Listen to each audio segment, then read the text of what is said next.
तो नमस्कार प्रणाम भोजपुरिया भैया लोग और सब बताएं कैसे बनी रहुआ सब है। उम्मीद करता नहीं रहुआ सब ठीक ठाक होखा भैया और हमहू ठीक बानी। तो स्वागत बाटे आप सबके राइटर विजय बागी के चैनल पर। और आज उपस्थित बानी रहुआ सबके बीच में लेके जाड़ा स्पेशल एकदम नया मीटर, नया कंपोजिशन धुन बा, नया गाना बा। बस नया म्यूजिक बनवा के आ बढ़िया से गायकी कर देतानी तो गाना जाड़ा में 100% बाज जाए भैया। बहुत अच्छा मीटर बाटे। तो चलिए देर न करते हुए मैटर के शुरुआत कर लिया कि कैसे गीत के गावे के बा, का एकर धुन बा, का लय बा। लेकिन वीडियो स्टार्ट कर से पहले भी एगो बात बतावल चाहब। रउआ अगर नया सिंगर बानी आ सिंगिंग में इंटरेस्ट बा, अच्छा अच्छा मैटर के तलाश में भटकतानी, बढ़िया गीत नहीं मिलत, सही तुकबंदी नहीं मिलत, चाहे मन पसंद के मैटर नहीं मिलत, तो भैया अगर हमारा चैनल पर आ गई बानी एकदम निश्चिंत रही, निराश भइला की जरूरत नहीं है। रउआ जैसन भी मैटर चाह तो कब लिखवावे के बड़े भैया बिल्कुल उचित चार्ज पर हुआ के फर्स्ट क्लास के मीटर व्हाट्सअप के जरिए मिल जाए। व्हाट्सअप के नंबर हम डिस्क्रिप्शन में डाल देले बानी।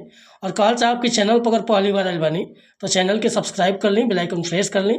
हर रोज रुआ के नया नया मीटर सुने के, देखे के और गावे के मिलत रही भैया।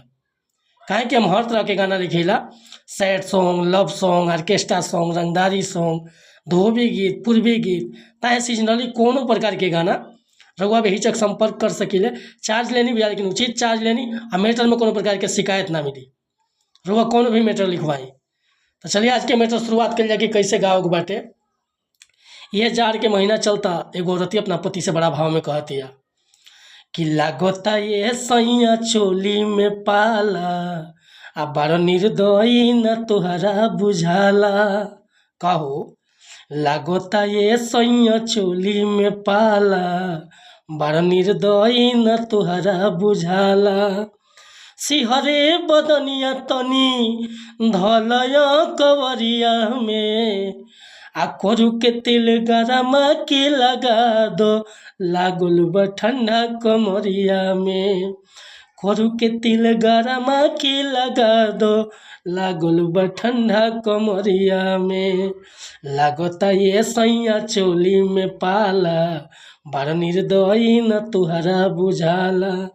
सिहरे बदनिया तनी धलया कवरिया में, आ कोरु के तेल गरमा के लगा दो, लागल बा ठंडा कमरिया में। कोरु के तेल गरमा के लगा दो, लागल बा ठंडा कमरिया में। तो भैया हम राइटर है, खाली रुआ के डमी बता दिले बनी। रउआ करके फीलिंग का क्या ऊपर स्केल लगा के बढ़िया से गायकी कर देता नहीं तो गाना बच जाए भैया। अगर ये मैटर पसंद बा, फुल गीत लिखवावे के चाहता नहीं तो बेहिचक हमारा कॉन्टैक्ट नंबर पर संपर्क कर सकीले। कॉन्टैक्ट नंबर बाटे 8874473128। चाहे व्हाट्सअप कर सकीले, चाहे कॉल कर सकीले।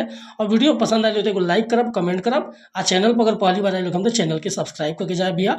हर रोज नया नया मैटर सुने के, देखे के, गावे के मिलत रही। मिला तानी फिर से अगला वीडियो में कुछ नया गाना के साथ।